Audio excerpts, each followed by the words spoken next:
다시 듣는 십계명 이런 제목으로 우리 신명기 4장 44절부터 5장 10절까지 말씀 우리가 함께 읽었습니다. 오늘 우리가 읽은 부분은 모세가 선포한 시내산에서 받은 바로 십계명에 해당되는 말씀이죠. 십계명은 예수님께서 산상수훈에서 제자들에게 말씀하셨던 말씀과 같이 믿어 순종하여 구원 얻는 법이 아니라 구원 얻은 백성에 주시는 천국 백성들에게 주신 하나님의 규례입니다. 그래서 이것은 율법의 용법으로 우리가 이해를 해야 된다라고 믿습니다. 하나님의 자녀에게 법을 주십니다. 그 나라 백성에게 그 나라 법이 적용되듯이 믿지 않는 자들에게는 이 말씀이 허용되지 않습니다. 그래서 우리가 이 말씀을 들을 때 부담스럽거나 이것을 우리 힘으로 지켜내야 되거나라고 하는 그런 접근하기보단 하나님께서 우리에게 은혜로 주신 법이다. 이렇게 받는 것이 좋습니다. 하나님이 주신 것이기 때문에 주님이 이 말씀을 깨닫게 하시고 순종하게 하시고 또한 영광을 받으시고 우리에게 잘했다 칭찬해 주실 것입니다. 그러므로 하나님께서 우리를 위해서 주신 것, 하나님은 우리를 위해 주신 것입니다. 우리가 읽었던 44절 말씀을 보면 4장 44절의 말씀 이렇게 말씀하고 계시죠. 모세가 이스라엘 자손에게 선포한 율법이 이러하다라고 말했습니다. 45절 이스라엘 자손이 애굽에서 나온 후에 모세가 증언과 규례와 법도를 선포하였다라고 말합니다. 제가 말씀드린 것처럼 출애굽 이후에 애굽에서 출애굽한 이후에 바로 모세가 그 백성에게 규례와 법도를 선포했다라는 것이죠. 유대인들은 이것을 잘못 해석해서 우리가 이 말씀의 법에 순종하여 구원을 얻을 수도 있다라고 말했고 이 갈라디아 이단들 역시도 할례를 받아야 되고 또 율법을 순종해야 된다라고 말하지 않았습니까? 그러므로 하나님 말씀을 오해하게 되면 그것은 바른 신앙이 아니라 잘못된 신앙으로 돌아가게 됩니다. 우리는 그러면 이 율법에 대해서 어떤 우리에게 적용될 수 있는 법, 어떻게 이 율법이 우리에게 적용될 것인가라고 생각을 하면 좋을 것 같습니다. 많은 분들이 율법은 나쁜 것이고 은혜는 좋은 것이다 라고 생각을 합니다. 율법도 은혜라는 것을 우리 깨달아야 하죠. 그래서 구약의 하나님은 나쁜 하나님, 무서운 하나님, 때리는 하나님, 신약의 하나님은 사랑의 하나님 이렇게 생각하는 사람들 참 많지 않습니까? 근데 율법의 근간이 하나님 사랑이라는 것을 우린 이해하지 못합니다. 그도 그럴 것이 이것을 순종하지 않으면 아까 우리가 5장 10절인가요? 천대까지 은혜를 베푸지만 나의 말씀을 듣지 않는 자들은 아버지로부터 자식까지 저주를 임하겠다. 보복하겠다. 이렇게 말씀을 나오니까 하나님 무서운 하나님이네. 율법은 나쁜 거야. 라고 생각을 합니다. 오늘날에 있는 현대인들이 그러지 않습니까? 자기 중심적인 삶을 살지 않습니까? 그러니까 하나님도 사랑하는 하나님이어야 되고 나를 항상 용납해 줘야 되고 나는 내 마음대로 사는데 하나님 무조건 나를 도와줘야 되고 여러분 이런 잘못된 신앙에서 우리가 벗어나야 합니다. 율법에는 다음과 같은 용법이 있다고 하죠. 율법의 기능이 무엇인가? 바울은 율법은 몽학선생이라고 하지 말했습니다. 즉 우리가 그리스도를 알지 못할 때 우리를 그리스도께로 인도하는 초등학교 선생이다. 이렇게 말하는 것이죠. 그래서 율법을 처음에 우리가 대할 때 불신자들은 하나님 앞에서 우리의 죄가 드러나게 되는 것이죠. 우리가 또 보면 범칙금을 부과하거나 때로는 신호등을 어겼을 때 교통경찰관한테 딱지를 떼기도 하지 않습니까? 이것은 법을 위반했기 때문입니다. 사회 룰, 사회 공동에 정해놓은 그 룰을 어겼기 때문에 우리는 거기에 대한 형벌을 받는 것이죠. 그처럼 하나님 앞에 우리 죄인이 이 말씀 앞에 드러나게 되면 하나님을 순종하라, 하나님을 경외해라, 우상을 숭배하지 마라. 그런 하나님의 기준이 있다면 우리가 그 앞에 섰을 때 우리는 죄인으로 드러나는 것이죠. 율법의 기능은 무엇이라고요? 몽학선생. 하나님 앞에 우리가 죄인으로 드러나는 것이죠. 그래서 우리 삶에 굉장히 비참한 죄로 인한 비참함을 경험하게 되는 것입니다. 비참함을 경험한다니까 하나님 나쁜 분이네 그렇게 생각하면 될까요? 안 될까요? 아니 되죠. 우리가 이런 사람이라는 것을 하나님께서는 말씀의 법으로 진단하셔서 드러내시는 겁니다. 병원에 가면 치료받기 전에 반드시 의사에게 진단을 받죠. 진찰을 받습니다. 그래야 치료가 일어납니다. 하나님 우리를 새롭게 하시고 변화시키기 위해 말씀으로 우리 자신을 드러내는 겁니다. 세상의 사랑이란 방법은 무엇입니까? 그냥 덮어주는 겁니다. 그냥 없다고 쳐주는 겁니다. 그냥 너 자신이 더 사랑스러운 존재라고만 말로 다 할 수 없는 그냥 몰핀만 넣어주는 겁니다. 하지만 하나님은 우리를 궁극적으로 바꾸기를 원하십니다. 자녀 참 먹기를 원하십니다. 죄에서 자유를 얻게 하기 원하십니다. 그래서 우리가 죄인이라는 것, 하나님 없이는 소망 없는 자임을 드러내게 하시는 거죠.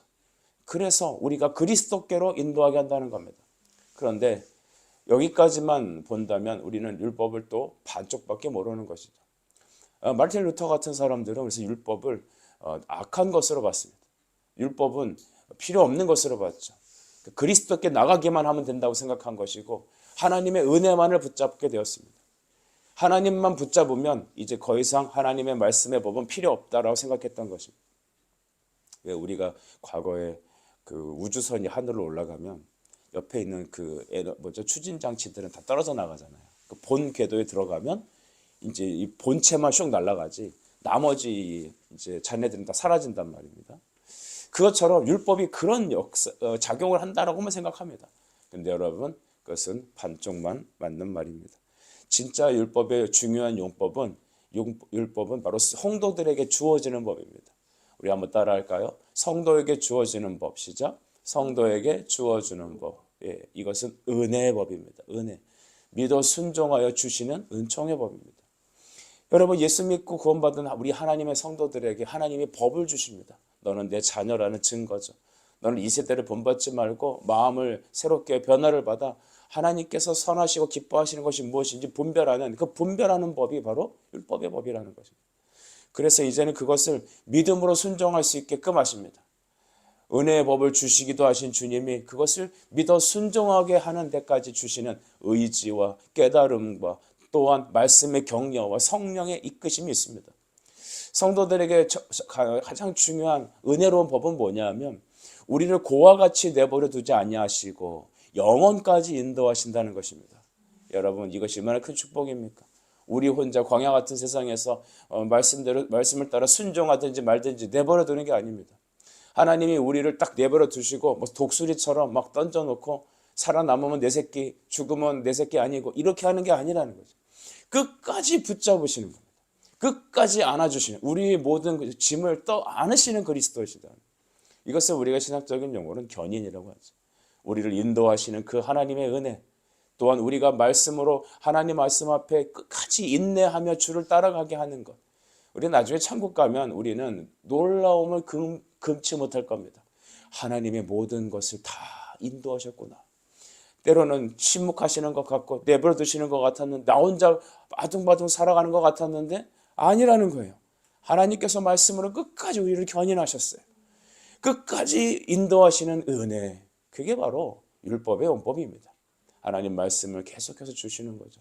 여러분 우리는 왜 말씀을 계속 들어야 합니까? 왜 매일 하나님 말씀에 젖어 살아야 합니까? 왜 기도 속에 살아가야 합니까? 그것은 우리가 하나님의 자식이라는 것을 깨닫게 하시긴 것입니다. 너 애굽에서 내가 출애굽시켰다. 너는 내 자식이다. 너는 이 세상에 있는 저런 우상을 섬기는 사람들과 다른 거야. 나는 너의 하나님이야. 계속해서 들려주시는 겁니다. 들려주시는 것이죠. 말씀을 한 번 듣고 끝나는 게 아니라 계속해서 듣는 것입니다. 그래서 하나님께서 출애굽 이후에 그 백성들에게 하나님의 법도와 규례를 선포하셨다는 겁니다. 그것이 선포된 것은 바로 여러분 46절에 49절 말씀 보면 바로 모세가 가나안을 입성하기 전에 정복했던 동편의 땅을 우리 소개하고 있습니다. 46절에는 헤스본이라는 곳에 있는 시온이라는 왕을 정복했고 또 그 아래에 있는 47절에 바산이라는 제국의 옥이란 땅을 얻게 되셨습니다. 전쟁을 해서 땅 따먹겠다라는 데 끝나지 않습니다. 뭐 이게 광개토대왕도 아니고요. 그냥 뭐 땅을 점령했다. 그래서 그 이름을 떨쳤다. 그 정도가 아닙니다. 왜 하나님이 그 땅을 점령하게 하셨는가? 왜 그 땅을 이스라엘에게 넘겨주셨는가? 그것은 바로 그들이 그곳에서 선포한 이 법을 선포하고 그 땅의 우상을 몰아내고 죄악을 몰아내고 그것을 하나님의 나라로 바꾸라는 것입니다. 오늘날도 이 사명은 우리에게 그대로 적용됩니다. 왕같은 제사장, 그 소유된 백성, 거룩한 나라가 돼서 우리가 발을 밟고 가는 모든 것마다 마치 아브라함에게 약속하셨던 것처럼 내가 발로 밟는 땅을 다 내 후손에게 주리라. 그것은 바로 예수 그리스도를 선포하면서 주님의 교회를 세우고 하나님 나라를 확장하라는 것입니다. 여러분 오늘 우리에게도 우리가 동편 땅을 이렇게 점령한 이스라엘처럼 우리가 뭐 이렇게 땅 따먹게 하고 부동산을 사고 그러는 것이 아니지만 우리가 살아가는 삶의 현장, 직장이 그렇습니다. 학교가 그렇습니다. 우리 이웃들이 그렇습니다. 내가 만나는 모든 사람들은 다 우리의 선교의 장인 것입니다. 복음을 선포하라고 우리에게 붙여주신 것입니다. 예수님의 이름으로 발을 밟게 되면 우리가 서 있는 곳은 다 주님께로 돌아오게 되어 있습니다. 주눅 들지 마세요.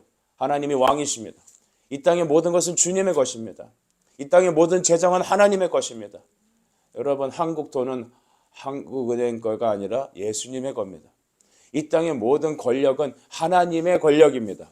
그래서 우리는 기도하는 겁니다. 기도하는 교회, 기도가 살아있는 성도들이 있는 곳이 바로 하나님이 역사하는 곳입니다. 그래서 우리는 기도할 때 하나님 우리에게 만나는 땅, 동편 땅도 또 있는 시혼과 옥을 다 점령하여서 그것을 이스라엘에 넘겨주셨던 것처럼 오늘 우리에게도 이 산지를 우리에게 주십시오. 그 기도가 여러분에게 절절히 임하길 간절히 바랍니다. 5장 1절을 보면 모세는 온 이스라엘을 불러 세웠죠. 1절입니다. 모세가 온 이스라엘을 불러 그들에게 이르되 이스라엘아 오늘 내가 너희에게 너희 귀에 말하는 규례와 법도를 듣고 그것을 배우며 지켜 행하라 라고 했습니다. 하나님께서는 온 이스라엘을 부르셨다. 이 구약에서 온 이스라엘이라는 온이란 단어, all nations 이 말이 굉장히 신학적으로 중요한 키워드인 것이죠. 하나님은 이스라엘 사람들을 그냥 불러서 모세로 하여금 백성에게 말한 것 같지만 이 온이라는 말은 바로 시대와 모든 장소와 상황을 뛰어넘는 광의적인 all nations, universal church를 말하는 거죠. 온 이스라엘은 바로 전 세계 하나님께서 처음 부르신 그 아브라함부터 시작하여서 주님 다시 오시는 그 모든 전 세계, 모든 세대를 통합하는 예수 그리스도를 믿는 예수 그리스도를 머리로 삼는 온 세계 모든 믿음의 성도들을 총칭하는 것입니다. 이 놀라운 신학적인 선포가 온 이스라엘이라는 온 이스라엘. 그래서 온 이스라엘을 불러 그들에게 말씀하셨습니다. 내가 말하는 규례의 법들을 배우며 지키라. 예수님께서 이 땅을 승천하실 때, 부활하시고 승천하실 때 제자들에게 말씀하셨던 선교 명령, 교육 명령이 있었죠. 가르쳐 지키게 하라는 겁니다. 우리 2024년도 우리 온셈의 성도들에게 우리 교회 표어가 무엇입니까? 가르치며 선포하는 교회입니다. 우리는 가르쳐야 합니다. 무엇을? 그리스도의 진리의 말씀을. 우리는 무엇을 선포해야 합니까? 예수 그리스도의 마음으로 온 세계에 하나님의 복음을 선포해야 합니다. 제가 어제 이 설교를 준비하면서 현수막을 빨리 만들어 달아야겠다는 생각을 강하게 자꾸 까먹거든요. 사람은 눈에 안 보이면 자꾸 까먹어요. 뭐 눈에 안 보이면 멀어진다 그 말 있잖아요. 말씀을 눈에 띄게 해서 보이게 해야겠다. 빨리 만들어야겠죠. 여러분 하나님께서 온 이스라엘을 불러 말씀하셨습니다. 이것은 바로 여러분 하나님께서 우리에게 주신 겁니다. 이 말씀은 이 수천 년 전에 이스라엘 사람들에게만 한 말이 아닙니다. 그날에게만 끝난 게 아닙니다. 그 후손들에게 주시는 말씀입니다. 오늘날 우리가 이 율법을 다 지키지 않습니다. 이 말은 무슨 말이냐면 율법에는 이제 의식법 같은 게 있죠. 예배 절차를 어떻게 해라, 뭐 안식일을 지켜라 마라. 우리는 안식일을 지키지 않지만 그것의 성취된 개념인 주일을 하나님 앞에 예배합니다. 즉 율법의 성취인 그리스도를 우리는 믿죠. 그러나 이 율법의 정신, 특별히 이 도덕법과 같은 것들, 특별히 이 율법의 정신은 오늘날 우리가 성경에 그대로 계승되어 있고 이것을 우리는 순종해야 합니다. 그러니까 지켜 행하라, 결단에 살아내라는 말이 다시 한번 아닙니다. 여러분 하나님이 우리에게 은혜를 주신 법들이에요. 주님을 사랑하는 자는 그러므로 하나님 말씀을 듣게 되어 있는 것입니다. 제가 요한복음 14장 21절 말씀 읽어드릴게요. 나의 계명을 지키는 자라야 나를 사랑하는 자니 나를 사랑하는 자는 내 아버지께 사랑을 받을 것이요 나도 그를 사랑하여 그에게 나를 나타내리라. 이것을 거꾸로 도치해서 해석합시다. 우리에게 자기 자신을 드러내신 하나님을 만난 사람만이 하나님을 사랑할 수 있습니다. 하나님이 우리를 구원하신 것은 우리를 향한 하나님의 사랑 때문입니다. 그 사랑은 어떻게 나타났습니까? 바로 십자가에서 증거되었습니다. 우리는 연약했을 때 하나님이 우리를 선택하셨고 우리가 아직 죄인 되었을 때 그리스도께서 우리를 사랑하셔서 우리를 향한 당신의 사랑을 십자가를 통하여 확증하셨습니다. 여러분 믿습니까? 바로 그 사랑을 받은 사는 사람들에게 하나님은 자기 자신을 드러내시고 하나님을 사랑하게 하셨고 우리가 먼저 용서받았고 용납다 받았고 우리가 사랑받았기 때문에 하나님 우리에게 말하는 겁니다. 나의 계명을 지키는 것이다. 하나님의 사랑을 받은 자는 하나님을 사랑하게 되어 있습니다.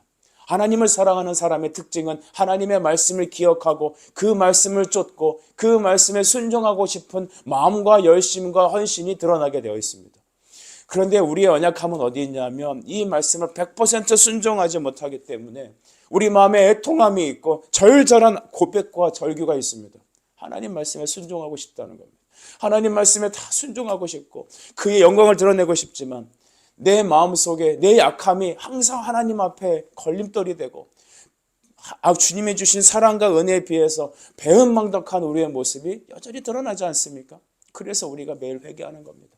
근데 우리 하나님 얼마나 좋은 분인지 우리의 죄를 깨닫고 주께 돌아와 회개하면 그는 신실하셨어. 즉 미쁘시고 의로우서 우리의 모든 죄를 사하시겠다고 하셨습니다. 주님 베드로에게 뭐라 말씀하셨어요? 베드로야 내가 너의 발을 씻기지 않으면 너는 나와 상관이 없단다. 주여 저를 목욕시켜 주세요. 아니야. 목욕한 사람은 발만 씻으면 된다. 오늘 우리에게 그 은혜를 주신 것이죠. 목욕을 누가 시켜주셨습니까? 주님이 시켜주셨습니다.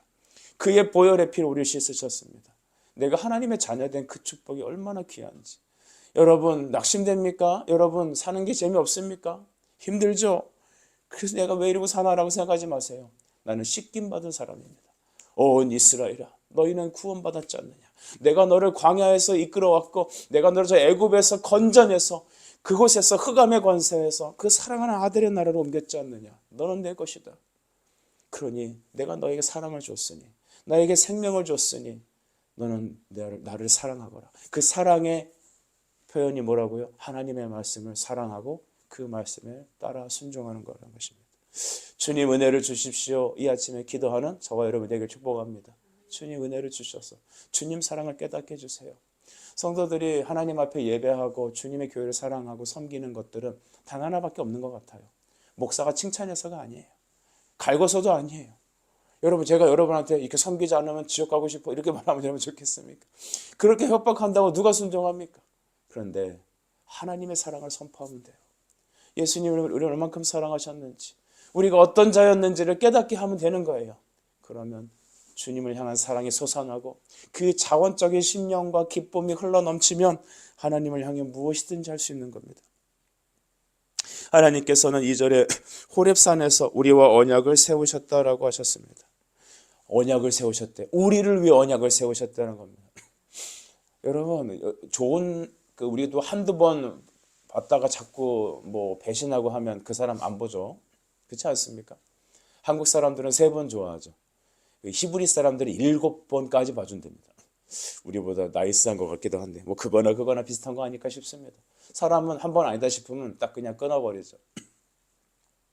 그런데 하나님은 미워도 다시 한번 그 옛날 나왔던 영화 제목 같은데 하나님이 하신 말 같아요. 미워도 또 한 번 미워도 그래도 너는 내 아들이다. 그래도 너는 내 자식이다. 이 하나님의 택하심은 끊을 것이 없습니다. 이 주님의 사랑은 끊을 것이 없습니다. 그래서 여러분 이 호렙산에서 언약을 세웠다는 거 아닙니까? 이스라엘 백성, 우리 범죄한 인간은 하나님께 버림을 받고 심판을 받아도 마땅합니다. 그런데 주님은 우리를 구원하시기 위하여 은혜의 법으로 계속해서 약속하신 겁니다. 우리를 구원하실 때 약속하신 것이죠.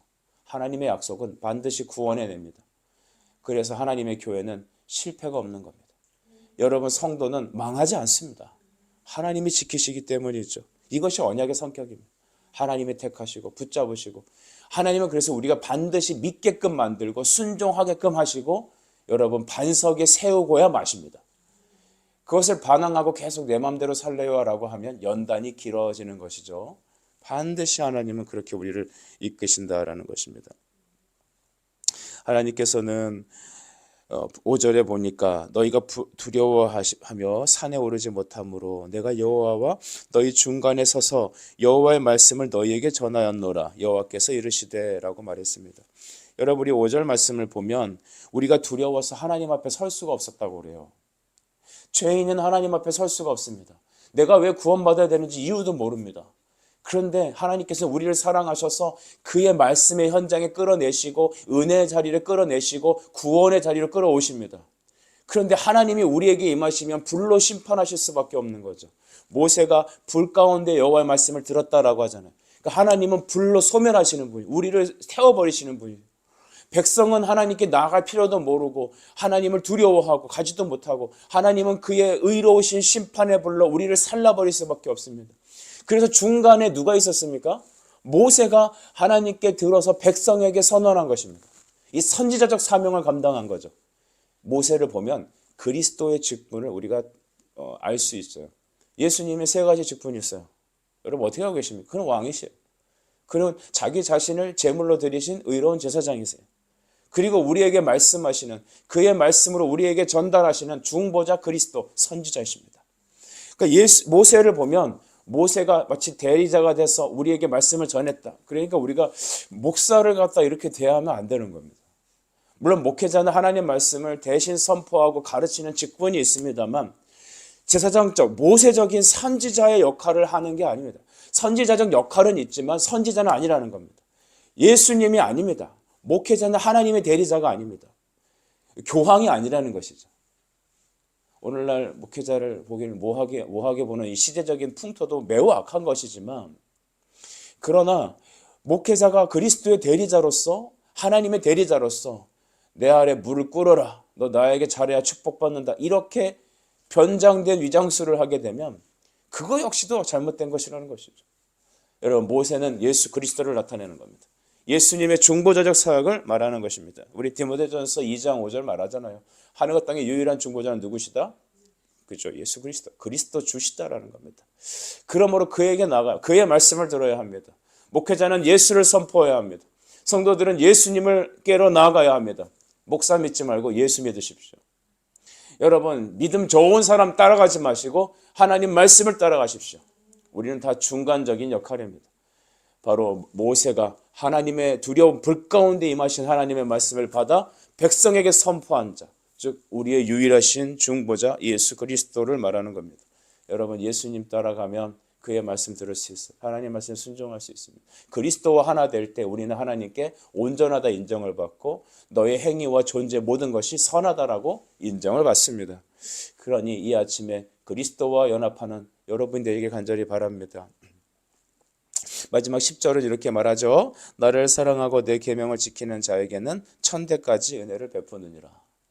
여러분 하나님을 사랑하는 자는 어떻게 한다고요? 천대까지. 이 천대라는 것은 1, 2, 3, 4, 5, 6 이렇게 쭉 세갖고 천이 아닙니다. 영원히 너는 내 백성이다라는 것입니다. 그러니까 하나님의 사랑을 받은 자는 하나님께서 끝까지 말씀으로 인도하신다는 거죠. 여러분 하나님의 긍휼을 이 시간 바라보십시다. 그러니 하나님을 사랑하고 그에게 나가는데 반대되는 것들을 우리 안에 끊어냅시다. 우리 8절을 보십시오. 너는 자기를 위하여 새긴 우상을 만들지 말고 라고 말했습니다. 너 자신을 위하여 새긴 우상을 만들지 말라. 즉 나의 행복과 자기 사랑을 위해서 만드는 어떤 이 세상에서 네가 의존하는 우상을 섬기지 말라는 겁니다. 여러분 베드로 사도도 말합니다. 형제들아 우상을 멀리하라. 왜 수많은 율법적인 내용 중에 우상을 멀리하라고 딱 집어서 베드로 사도는 얘기했습니까? 그것은 바로 우상이 하나님 사랑을 가로채버리는 것이기 때문에 그래요. 저는 사역을 하면서 이런 경우를 많이 보게 됩니다. 저 역시도 그렇고 우리가 하나님보다 더 사랑하는 그것, 나 안에 있는 그 우상으로 인하여 끊임없이 우리는 하나님의 은혜를 누리지 못합니다. 하나님 우리를 버리지 않으세요. 우리를 끝까지 인도하세요. 그런데 계속해서 걸리는 것이 있습니다. 그것은 바로 우상이라는 것입니다. 그것은 바로 우리 안에 하나님보다 더 사랑하는 것. 그래서 우리는 무엇을 형상화하게 되면 그 다음부터 거기에 꽂혀서 그것을 하나님 대용으로 섬기게 되는 것이죠. 우리 교회는 왜 강대상에 십자가를 한답니까? 달 수 있죠. 예쁘게. 저기다 레온 사인 달고 그 십자가를 바라면서 기도하면 왠지 기도에 초점이 맞춰지는 것 같잖아요. 여러분 그래서 우리 십자가 안다는 겁니다. 우리는 말씀을 듣고 그 말씀을 따라가는 신앙이기 때문에 그렇습니다. 여러분은 목회자를 향해서 예배드립니까? 아닙니다. 바로 하나님께서 말씀을 따라 여러분이 나가야 되는 겁니다. 어떤 사람은 예배 분위기가 갖춰져야 된대요. 내 마음이 현대적인 음악과 찬양으로 확 녹아져야 그때 나는 그 분위기 따라서 기도할 수 있대요. 그것도 우상 아닙니까? 말씀을 따라 기도하는 겁니다. 그래서 하나님은 저의 삶 속에서 많은 것을 경험하게 하셨는데, 간혹 예를 들어서 이 청소년 집회를 해야 되는데 찬양 인도자가 갑자기 전날 밤 10시, 11시에 문자를 날리고 잠적해버렸어요. 여러분, 이런 황당한 경험이 어디 있습니까? 피아노 반주자가 갑자기 못하겠다고 안 해버립니다. 또 여러분, 우리가 또 가스펠도 하고 드럼 악기도 쓰고 보통 수련회 그러잖아요. 근데 모든 악기를 다 쓰면 안 되는 거예요. 찬송가만 부르냐? 어느 교회 갔더니 그래. 찬송가만 불러야 된대요. 아니, 목사가 찬송가를 부를 수도 있고 다른 거 할 수도 있지. 근데 찬송가만 부르래요. 봤더니 PPT도 안 돼요. 애들 보니까 중학생이, 여러분 이걸 갖다가 이 절벽에 서 있는 이 처절한 목회자의 심령을 여러분 아십니까? 그때 여러분 저를 깨닫게 하셨으면 하나님이 야, 믿음만 가지고 가라. 제가 이런 말씀 드리는 이유는 여러분의 상황이 아마 이럴 겁니다. 수련회 전날 찬양 인도자가 잠적해버리고 피아노 칠 사람이 없고, 그래서 제가 대학교 1학년짜리 꼬셔갖고 야, 밥 사줄게 꼬셔다가 그게 전공이 피아노도 아니고 성악하는 애 갖다가 이제 막 대학 들어간 애한테 꼬셔갖고 걔를 갖다가 그랜드 피아노로 여러분 2시간 40분을 집회했습니다. 나중에 하는 얘기가 목사님 뼈에서 탈골 내는 줄 알았어요. 쉬지 않고 반주한 거예요. 찬송 부르고. 여러분 걔는 저랑 같이 몇 년 동안 동역자였습니다. 여러분 그 안 되는 거예요. 중학생을 갖다가 찬송가 뭐 집회하다가 몇 장 하겠습니다. 어떻게 그래요? 안 되잖아요. 하나님이 찬송가 하나로 집회 처음부터 마지막까지 계속 그 찬송을 부르겠습니다. 후렴만 몇십 번을 불렀는지 몰라요. 근데 그날 하나님은 우리에게 찾아와 주셨습니다. 중요한 것은 생명의 말씀으로 믿음 가지고 말씀 가지고 선포하며 성령을 의지하면서 나가는 겁니다. 그러면 이것저것 다 잘라줘도 여러분 하나님만 믿으면 되는 거예요. 이 아침에 말씀만 붙잡으세요. 주만 붙잡으세요. 십자가 반드시 붙잡고 가십시오. 우리에게 여러분 뭐 이렇게 화려한 음악이 없고 화려한 장소가 없고 아무것도 없을 수 있어요. 야, 피아노가 없는데 어떻게 찬송을 하지? 여러분 우리 예배 드릴 때 피아노 없었잖아요. 근데 지금 생각해보면 그때가 더 은혜로워요. 지금은 찬양 인도자도 있어요. 악기도 있어요. 마이크 시스템도 있어요. 그러니까 약간 첫 마음을 잃어버린 것 같아요. 여러분 아무것도 없을 때 믿음만을 가지고 말씀을 향한 사모함으로 나아갈 때 여러분 그것이 바로 우상이 아닌 하나님이 우리의 주 되심의 선포입니다. 이 아침에 하나님 우리에게 우상을 멀리하라고 마지막 메시지를 주시면서 온 이스라엘에게 주신 사랑의 메시지, 믿음으로 지켜내 순종하여 구원받는 게 아닌 구원 얻는 백성에게 주신 하나님의 은혜의 법을 주께 아멘 할 때 하나님께서는 여러분을 향한 놀라운 은혜들을 부어주실 것입니다. 우리 함께 기도하겠습니다. 사랑과 은혜 아버지 감사합니다.